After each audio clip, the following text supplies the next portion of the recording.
Oven ಮತ್ತು ಮೊಟ್ಟೆಯನ್ನು ಬಳಸದೆ ಬೇಕರಿಯಲ್ಲಿ ಸಿಗುವಂತಹ ಸಾಫ್ಟ್ ಮತ್ತು ಸ್ಪಾಂಜಿ ಆದಂತಹ ಘೀ ಕೇಕನ್ನು ಸುಲಭವಾಗಿ ಮನೆಯಲ್ಲಿ ಮಾಡ್ಕೊಳ್ಬಹುದು.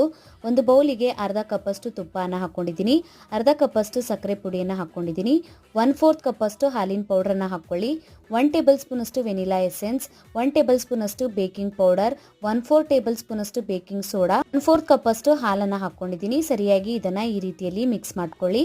ಇದಕ್ಕೆ ಈಗ ನಾನು 1 ಕಪ್ಪಷ್ಟು ಮೈದಾ ಹಿಟ್ಟನ್ನು ಹಾಕ್ಕೊಂಡಿದ್ದೀನಿ. ಮೈದಾ ಹಿಟ್ಟಿನ ಬದಲಿಗೆ ಗೋಧಿ ಹಿಟ್ಟನ್ನು ಹಾಕ್ಕೊಳ್ಬಹುದು. ಈ ಕನ್ಸಿಸ್ಟೆನ್ಸಿಯಲ್ಲಿ ಕಲಿಸ್ಕೊಳ್ಳಿ. ಈಗ ಟಿನ್ನಿಗೆ ಎಣ್ಣೆಯನ್ನು ಗ್ರೀಸ್ ಮಾಡ್ಕೊಂಡ್ಬಿಟ್ಟು ರೆಡಿ ಮಾಡ್ಕೊಂಡಿರುವಂತಹ ಹಿಟ್ಟನ್ನು ಹಾಕ್ಕೊಳ್ಳಿ. 5 ನಿಮಿಷ ಮೊದಲು ಪ್ರೀ ಹೀಟ್ ಮಾಡಿರುವಂತಹ ಪ್ಯಾನ್ಗೆ ಈ ಟಿನ್ನನ್ನು ಇಟ್ಕೊಂಡ್ಬಿಟ್ಟು 25ರಿಂದ 30 ನಿಮಿಷದವರೆಗೂ ಕೇಕನ್ನು ಬೇಯಿಸ್ಕೊಳ್ಬೇಕು.